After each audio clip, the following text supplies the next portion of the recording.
विभिन्न सामाजिक उपक्रम भी इस संस्था के द्वारा चल रहे हैं। उसमें से एक सर्वधर्मीय सामूहिक विवाह एक है, पूरा निःशुल्क, जहाँ सत्य साई बाबा का नाम आता है तो ये सब सेवाएं हम पूर्णतः निःशुल्क करते हैं। शुरू में हमने 70 लोगों को भोजन देते रहे, तो उसके बाद हमने 100 लोगों को भोजन देने का शुरू किया, फिर 150 लोगों का शुरू किया।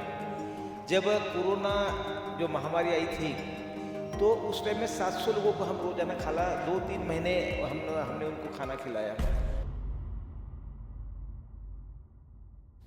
विभिन्न अनुभवों के इस साक्षात्कार को आगे बढ़ाते हुए हमारे साथ है डॉक्टर प्रकाश नांदुरकर जी। सर, मैं आपसे पूछना चाहूँगा, ये जो सत चिकित्सा प्रसारक मंडल है, इसके बारे में थोड़ा सा आप हमें बताइए कि ये क्या है, कब इसकी शुरुआत हुई और किस कारणवश, किस चीज़ से इंस्पायर होकर आपने इसकी शुरुआत की। नहीं, पहले मैं एक बात आपको बताऊंगा कि सत चिकित्सा प्रसारक मंडल है, इसकी शुरुआत जो है हमारे दादाजी डॉक्टर बाबा साहब नंदुरकर ने, इन्होंने 1955-56 में इसकी शुरुआत किया। और तब से उस टाइम में महाराष्ट्र में डॉक्टर्स की कमी थी, इसलिए देहातों में डॉक्टर्स होना चाहिए, इसलिए महाराष्ट्र का पहला होम्योपैथिक कॉलेज डॉक्टर बाबा साहब नंदुरकर जी ने इस संस्था के माध्यम से शुरू किया और ये सेवा कार्य तब से शुरू हो रहा है। अभी इस संस्था के माध्यम से एजुकेशन में संस्थाएं चले जाती है, स्कूल चले जाते हैं, कॉलेजेस चले जाते हैं, होम्योपैथिक डिस्पेंसरी चलती है। इसके साथ विभिन्न सामाजिक उपक्रम भी इस संस्था के द्वारा चल रहे हैं। उसमें से एक सर्वधर्मीय सामूहिक विवाह एक है। इसके बाद श्री सत्य साई नारायण सेवा यानी गवर्नमेंट मेडिकल कॉलेज में जो पेशेंट्स एडमिट होते हैं उनको खाना मिलता है, उनके जो रिलेटिव्स रहते हैं उनको खाने का प्रबंध नहीं रहता और बहुत बार उनको भूखे रहना पड़ता है, तो उनके लिए भी हम रोज़ाना मेडिकल कॉलेज के लोगों को खाना खिलाते हैं। इसके बाद होम्योपैथिक डिस्पेंसरी है, विविध प्रकार के मेडिकल कैंप्स हम लेते हैं। संस्था के माध्यम से हमने हार्ट सर्जरीज भी करके लिया है। विशेष बात है कि हमने यवतमाल शहर में हार्ट सर्जरीज किया, इस पूरा निःशुल्क, जहाँ सत्य साई बाबा का नाम आता है तो ये सब सेवाएं हम पूर्णतः निःशुल्क करते हैं। सर, मैं एक और सवाल करना चाहूँगा। जो आपने बताया कि मेडिकल गवर्नमेंट कॉलेज में आप जाकर पेशेंट के परिजनों को और उनको भोजन करवाते हैं, तो इसके बारे में कहाँ से आपका थॉट, ये विचार कहाँ से आया, क्या कोई ऐसी घटना हुई या किसी चीज़ से आप इंस्पायर हुए कि हम सभी को भोजन भी करवाएं? बात ऐसी थी कि हमारे स्टूडेंट्स मुझे बताते हुए आए कि सर, अपना जो स्टूडेंट एक एडमिट है उसके बाजू वाली बाई बेड पर से गिर गई, तो हमने उस बाई को ड्रेसिंग होने के बाद अपने जो हमारा मेडिकल कॉलेज में लगकर अपनी जो संस्था है उसमें वो बाई को लाया, उसको पहले खाना खिलाया। खाना खिलाने के बाद हमने उस बाई को पूछा कि आपने खाना कितने दिन से नहीं खाया था। उन्होंने कहा कि 3 दिन से। कारण क्या था, तो उन्होंने बताया कि मैं क्या इनकम वगैरह के बारे में भी पूछा मैंने, तो बोले कि क्या करते हैं आपने, मैंने पूछा तो उन्होंने कहा कि मैं एक शराब की दुकान के सामने एक छोटा सा डब्बा लेकर वहाँ जो पीले जो नले रहते हैं वो मैं बेचती हूँ, दिन में 15-20 रुपये मिलते हैं, किंतु मेरा बच्चा 15 दिन से एडमिट है और सीरियस है, मेरे पास के जितने पैसे थे वो सब पैसे ख़त्म हो गए, मैं इसको छोड़ के नहीं जा सकती और मेरे पास भी पैसे नहीं है, कोई रिश्तेदार भी नहीं है, पैसे नहीं है तो फिर कुछ खरीद नहीं पाई और इसलिए 3 दिन से वो भूखी थी और भूख के कारण से वो गिर गई थी। तो फिर मैंने ऐसा सोचा कि ये बाई यदि भूखी है तो ऐसा एक ही नहीं हो सकता, ऐसा बहुत सारे लोग वहाँ भूखे होंगे। तो उस दिन हमने सर्वे किया और सर्वे करने के बाद हमें उस दिन 70 लोग उस हॉस्पिटल में रात में भूखे रहने वाले थे मालूम पड़ा। उस टाइम में सत्य साई बाबा का 70वां जन्मदिन आने वाला था और सत्य साई बाबा के जन्मदिन पर हम कुछ ना कुछ ऐसा प्रोजेक्ट करना चाहते थे, इसलिए फिर हमने 1 नवंबर और 23 नवंबर को बाबा का जन्मदिन है, किंतु हमने ऐसा सोचा कि इतने दिन वेट क्यों करना है, तो हमने 1 नवंबर 1995 इस दिन श्री सत्य साई नारायण सेवा रोज़ 70 लोगों का खाना खिलाने का प्रोजेक्ट मेडिकल कॉलेज में शुरू किया। उस टाइम में जो डॉक्टर नगराळे डीन थे और डॉक्टर देशपांडे सिविल सर्जन, उनके उनके हाथ से उसका 1 नवंबर 1995 में वो प्रोजेक्ट हमने शुरू किया।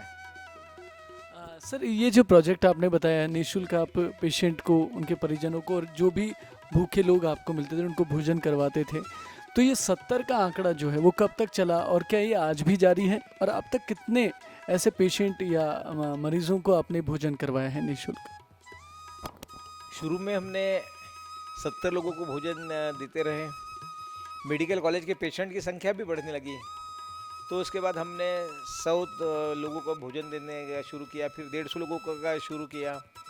जब कोरोना जो महामारी आई थी उस टाइम में यानी आपको पता होगा कि महाराष्ट्र में पहली जो केस डिटेक्ट हुई वो पुणे और यवतमाल में थी, और यवतमाल में मॉर्टेलिटी रेट, मृत्यु का प्रमाण भी अच्छा बहुत ज़्यादा था। तो उस टाइम में और मेडिकल कॉलेज कैंपस में बहुत ज़्यादा लोग भी थे कि रिलेटिव्स थे। इतना ही नहीं तो मार्केट बंद होने के कारण से लोगों को खाना भी नहीं मिलता था। तो उस टाइम में 700 लोगों को हम रोज़ाना खाना 2-3 महीने हमने उनको खाना खिलाया, और अभी भी रोज़ 120 से लेकर तो 150 लोगों को हम रोज़ खाना खिलाते रहते हैं। तो कोरोना काल में भी आपने ऐसी सेवा की, इसमें कितने लोग आपके सहयोग में थे? कोरोना में जब आपने लोगों को भोजन करवाया तो क्या कोई टीम थी आपके पास या आप का परिवार आपके साथ था? कौन, कैसे आपने ये सब किया? ये देखिए, ये जो प्रोजेक्ट चल रहा है, इतने अभी 29 साल हो गए, तो इसमें बहुत लोगों के हाथ लगे हैं। ये जो प्रोजेक्ट है इसमें डोनर्स, अलग अलग प्रकार डोनर्स आते हैं, बहुत सारे सेवा दल करके लोग आते हैं। साई सेवक, यवतमाल शहर के साई सेवक वो है, मैं अपने स्टूडेंट्स हैं और अपना स्टाफ, इतने सब लोगों का इन्वॉल्वमेंट रहता है। कोरोना पीरियड में भी बहुत हिम्मत के साथ अपने लोग सेवा दे रहे थे। हमारे उसको नंदुरकर विद्यालय के जो टीचर्स थे उन्होंने बहुत अच्छी तरह से सेवा दिया, और एक ऐसा स्टेज आ गई कि आखिरी में कि वह मृत्यु का प्रमाण बहुत ज़्यादा है, हॉस्पिटल में जाने का भी डर है, अपने को भी इन्फेक्शन होने के चांसेस है। उस टाइम में एक ऐसी स्टेज आई कि हमारे सब लोग बोले कि सर अभी हम यहाँ नारायण सेवा रुका देंगे, क्योंकि बहुत रिस्क लग रही है अभी जाना वहाँ मेडिकल कॉलेज कैंपस में जाना। और एक ऐसा मुझे ऐसा लगा कि अभी तो सही में वो लोगों को ज़रूरत है, अभी ज़रूरत है इस टाइम में। फिर मैंने बोला नहीं आ रहा ऐसा, अब हम बंद नहीं करेंगे। तो फिर सब मृत्यु का डर तो सबको ही रहता है, तो भी उन्होंने फिर सर प्लीज़ हमें माफ़ कीजिए, हम अभी नहीं आना चाहते। तो बोला कोई ठीक है। फिर उस टाइम में नारायण सेवा बंद न होना चाहिए, इसलिए फिर मैंने जो कुक थे उनको बोला खाना तो बना सकते हैं। वो बोले हाँ हम खाना ज़रूर बनाएंगे। फिर बोला ठीक है।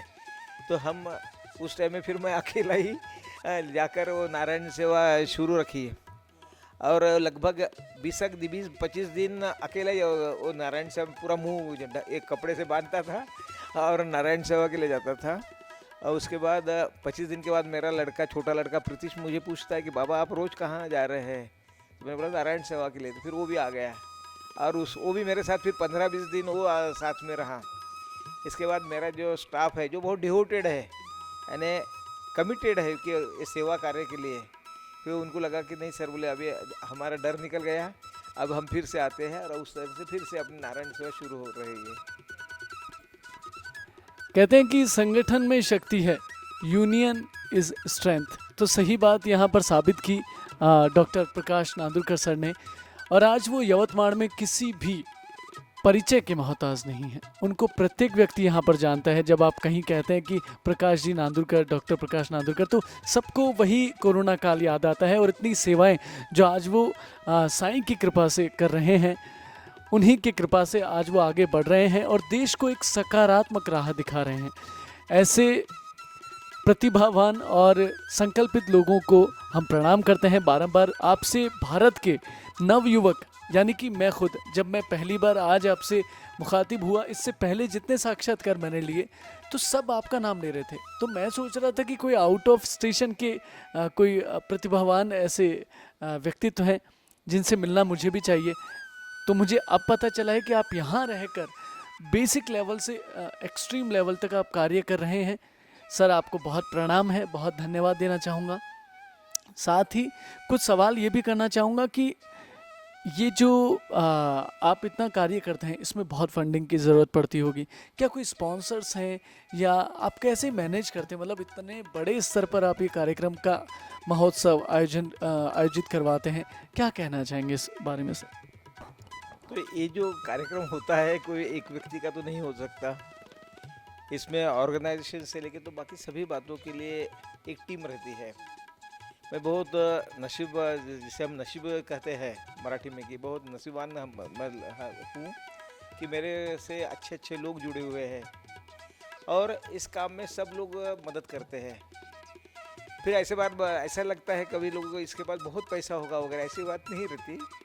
लोग मदद करते हैं कि जैसे फॉर एग्जांपल मैं आपको बताता, हम लोग जब हमें गेहूँ लगता था, सामूहिक शादी में 8-10 हज़ार लोग खाना खाते हैं, गेहूँ लगता था, तो फिर हमारे जो साईं भक्त है, एक तुकाराम जी वानखड़े करके है, वो बाबुल गांव यहाँ एक तहसील है, उस विलेजेस में जाते थे और विलेजेस में जाकर वो लोगों को अपील करते थे कि हमें मदद कीजिए इसके लिए। तो 1 किलो से लेकर तो 1 बोरा भी, 1 क्विंटल तक लोग अनाज देते थे। फिर हम वहाँ जमा करते थे और पूरा एक आधा ट्रक वगैरह अनाज लेके, जो भी है छोटा मिनी ट्रक, उसमें से अनाज लेकर हम आते थे।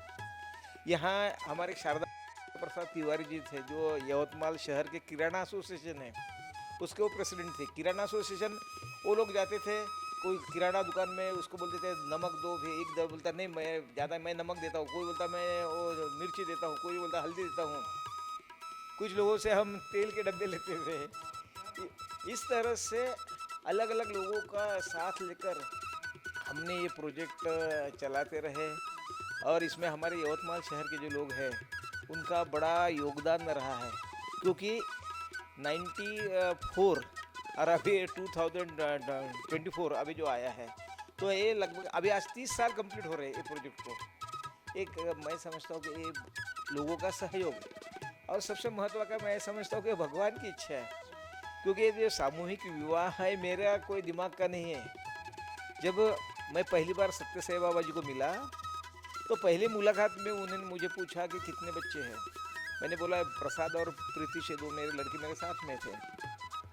तब मुझे उन्होंने देखा मेरे तरफ और बोला कन्यादान करना है। तो मैंने उनको हाथ जोड़े, स्वामी कन्या नहीं है। फिर उसके बाद दूसरी बार वो बोले कि कन्यादान करना है, फिर मैंने बोला स्वामी कन्या नहीं है। तीसरी बार जब उन्होंने बोला कि फिर से बोले वो कन्यादान करना है, तो मैंने उनका हाथ जोड़े और बोला कि स्वामी जैसे आपकी इच्छा। उन्होंने वहाँ से एक सेब लिया, मेरे हाथ में दे दिया, सर पे हाथ, आशीर्वाद पर हाथ रख दिया और सही में उस दिन के बाद मुझे 9 महीने 5 दिन में बच्ची हो गई। और एक ही बच्ची नहीं, तो भगवान की दया से आज मेरे हाथ से लगभग 2000 से ज़्यादा, मतलब 2200-2300 बच्चियों का कन्यादान हो गया है। इस तरह से ये बात है कि मैं समझता हूँ कि जो संकल्प है अपना नहीं है, संकल्प भगवान का है।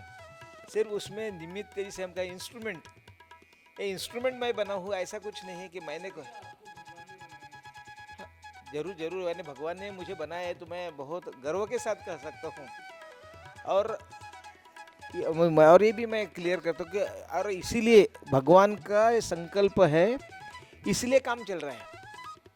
ये मनुष्य का संकल्प रहता तो 2-4 साल ऐसा चल जाता है, पर भगवान का संकल्प है, इसीलिए वो मैनेज भी करता है, यानी वो शक्ति भी देता है। ऐसा अभी बहुत बार ऐसा प्रश्न लगता है कि मुझे अभी मैं भी थक गया था, और फाइनेंशियल पोजीशन अपनी भी सब बार रहेगी ऐसी नहीं रहती है, क्योंकि लोग देने वाले भी लोग रोज। और हमारा यवतमाल जो है, यवतमाल में ऐसे वो इंडस्ट्रियलिस्ट नहीं है, बड़े बाप स्पॉन्सर है ऐसी भी बात नहीं है, छोटी छोटी इंडस्ट्रीज है। बाकी सर्विस सेक्टर में काम करने वाले ज़्यादा लोग हैं, लिमिटेड सैलरी है, और हम हर साल उनके पास कैसे जाएंगे। जब मेरे पास पैसे थे तो मैंने एक बार, जब मेरा एक खुशी की बात ऐसी कि मेरे लड़के की शादी भी मैंने मास मैरिजेस में किया। जब 168 शादी हुई तो उस टाइम में हमारा प्रसाद और रश्मि, इनकी शादी मैंने उस टाइम में किया। तो फिर मैंने सोचा कि यार अपने लड़की की शादी कर रहे हैं और हम लोगों को पैसे मांगेंगे क्या, कि मेरी लड़की की शादी है उसमें हो रही है, तो मैं मेरे लड़के की शादी के लिए खर्चा कर सकता था ना, तो इसमें करना है। तो फिर मैं 168 जब शादी किया तो सब खर्चा हमने उठा लिया। पर ये स्थिति हर बार नहीं रहती ना, तो फिर चिंता भी थी कि अभी कैसे करेंगे, इस साल कैसे करेंगे, इस साल कैसे करेंगे, ऐसा चिंता कि क्या हमारा काम रुक जाएगा क्या? ये भगवान से प्रार्थना किया कि भगवान आपको संभालना है। और आश्चर्य की बात इसे रही कि जो अभी जो मधुसूदन साई जी है, उन्होंने वहाँ बंगलोर में अनाउंस किया कि अभी इस साल हम सर्वधर्मीय सामूहिक शादी करेंगे। उनके लोगों को भी प्रश्न पड़ा कि यहाँ तो अभी यूनिट चालू किया और भगवान बोल रहे हैं कि वह सब धर्म के लोगों का शादी करेंगे, कैसा करेंगे? वो विचार में थे। और मुझे हमारे प्रसाद द्वारा मालूम हो गया कि वो वहाँ स्वामी जी है, उनको मैंने बोला चलो स्वामी जी को मिल लेते हैं। जैसे ही मैं मिला उनको तो उन्होंने बोला उनके लोगों को कि ये व्यक्ति से मिलो, सर्वधर्म सामूहिक के लिए ये आया है, ये व्यक्ति है वो। और बंगलोर के लोग जुड़ गए, वो बोले सर चिंता मत करना, हम मदद करेंगे आपको, हम आपके साथ खड़े हैं। फिर से जो था सिलसिला फिर से चालू गया। इस साल अभी हसमुख भाई करके है गुजरात से, वो जुड़ गए हैं।